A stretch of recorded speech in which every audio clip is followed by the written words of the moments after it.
This is more than you thought you wanted to know about Ken Griffey Jr. winning run baseball max speed players. We're going to be talking about 4 out of the 5 top players you can get that have the maximum speed attribute in the game.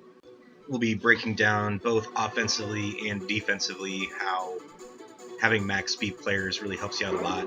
And as well, at the very end, we're going to apply a little rigor to some of the video that we've seen here around home run trots to see if we can learn anything quantifiable about speed in the game and how it might be relative to players. And as it turns out, at least with 2 measurements, it's maybe not linear, but you can definitely see some benefit right away from having a guy with super high speed. And as we're going to see throughout, it really pays off in different circumstances. So off the bat, it's Curtis Swing. He's batting second in my lineup. Tried to force a bunt there. It didn't really work. So he's going to go ahead and hit for power. And he's fast enough that once you get it to the gap, and that's perfectly placed, it's probably the farthest away you can get the ball from home plate. He might have been able to make it all the way around, but I'm not going to chance it without being able to knock over the catcher. So Curtis Swing overall, he's actually pretty good. Definitely best V right. Most of the pitchers in the game are are right-handed, so go for it.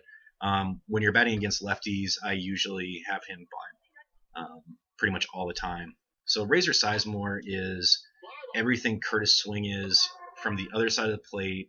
A little, he's got the small avatar, but he's got better stats. So slightly better power, definitely better contact V left. He's kind of a everyday spray to power hitter. I do use him to bunt. The idea is to get him on base, and he's as good at driving runs home as he is on getting on base. So Jimmy Stealth, no power here, all speed, all contact. Extremely good at getting on base by himself. I usually it's about 667 to 700 with him, just on a normal basis, and that's even with when you take out the sacrifice, the sacrifices that you get out on. So Curtis Swing there, not a great bunt. Again, he's actually making really good contact versus right there. Now this is Rebel Ruiz hitting a triple. He's got 2 max guys on base there, and he's, I'm using him as a speed, or I'm calling him a speed hitter here, but he's not. He's just pure power. And in that case, what we see is that speed can get you in best position to knock over the catcher if you use your timing well. It can also, you can take advantage of that by taking an extra base. We'll see that later on in this video with Danny Bayless.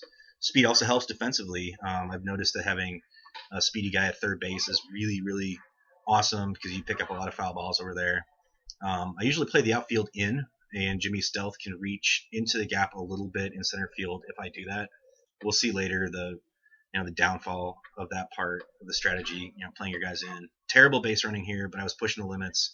One of the main things about using max speed players is that you almost have to be aggressive all the time just to get the most out of them. Most of this stuff I probably would not have known had I been playing timid, around the base paths. So Curtis Swing, again, contact V right here really helps out and gets the most out of his hits. So kind of an unconventional game for him. Usually he's more of a spray hitter. And then Rebel Ruiz again, just going yard as he's wont to do, pretty much all the time. In the regular season, a good or a great player, I'm not exactly sure, relative player ability in real life, but I've found that 2 home runs a game is, completely sustainable with him, probably more. So there, Jimmy Stealth is, he's playing in, which is extremely helpful. But as you can see, especially in the corners, that doesn't always help. There is a sweet spot where the AI will continue to get you and just drop those hits over your head in the infield. So there's not a ton you can do about it. The best you can do is to minimize the exposure you have to those crappy nickel and dime hits from the AI. So this is Frank Slater. He's by far the least talented speedster I've got on the team. However, he does have replacement level stats the rest of the way through, and that makes him really valuable, especially his trade value of 32. He's a fantastic deal. And there I was using him unconventionally. Since he switch hits, he's an excellent bunter because um, he can play to either pitcher's side, and that's very helpful, especially when you've got pitchers throwing curveballs and whatnot. Curtis swing again. I don't know what it was with me in this game. I think I was just trying to see how many times I could get lucky, with my timing for him. But fast enough to pull a double. Um, you know, and overall here, I mean, it puts us in a position to have two max speed guys on in scoring position, deep center field. Um, Tag up, you have time to get your guy down there, max speed guy. The first guy being max speed didn't really help or harm, but having Curtis swing on second base as max speed allowed us to take advantage of the extra time between when the catcher could recover and theoretically throw to home. So that's an extra run, it's an extra base, and those add up over time.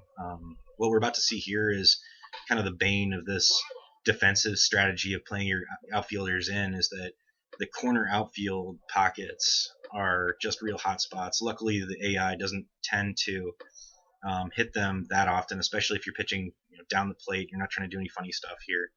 So terrible bunt. I was expecting the ball to curve back in. It did not. I'm lucky it didn't hit me, and I pull a strike that way. So I got a little bit smarter. Stood back and pushed the bunt left. So bunting is, once you get the hang of it, is just a base runner factory. I bat this way with Razor Sizemore because more often than not he'll either hit a gap or he'll put some lift under the ball. And in that case, I mean, not only was he fast enough to do that, he was fast enough to get a triple with the RBI. So we're going to look at a couple of home runs today, and home run trot specifically. So this is Curtis swing from the fifth inning. This is a 407-foot home run, which is pretty good to the corners. He got a lot of that ball. So let's take a look at it here in just a second, just because we can. We're going to slow it down to 1/8 speed, and I'll let the sound take over because it is really fun to hear this.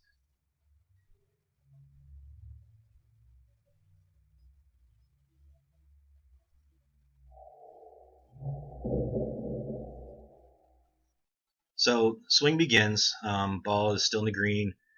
That means that you're making contact, ideally right at the break point between the grass and the dirt. The first visible frame, I mean, again, this is just estimates here.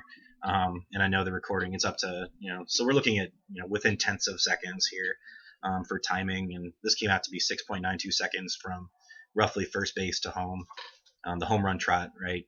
And so Jack Hammer, later on in the game, hit a home run to nearly the exact same location, got a bit more on it. This is the same first frame for him. It catches him before first base, so we already know he's slower. So we're going to try to quantify that. So it's 8.53 seconds, and so 2.3 seconds per base for swing, 2.8 for hammer. If we're going to be generous, we say that, okay, so we'll drop your time, hammer, to 8.03. You're still a fourth of a second slower per base than Curtis swing. And as we can see, those add up all game, all season, and maximizing your speed is going to maximize your performance. So load up on speed and just go ahead and thank me later. And thank you for watching.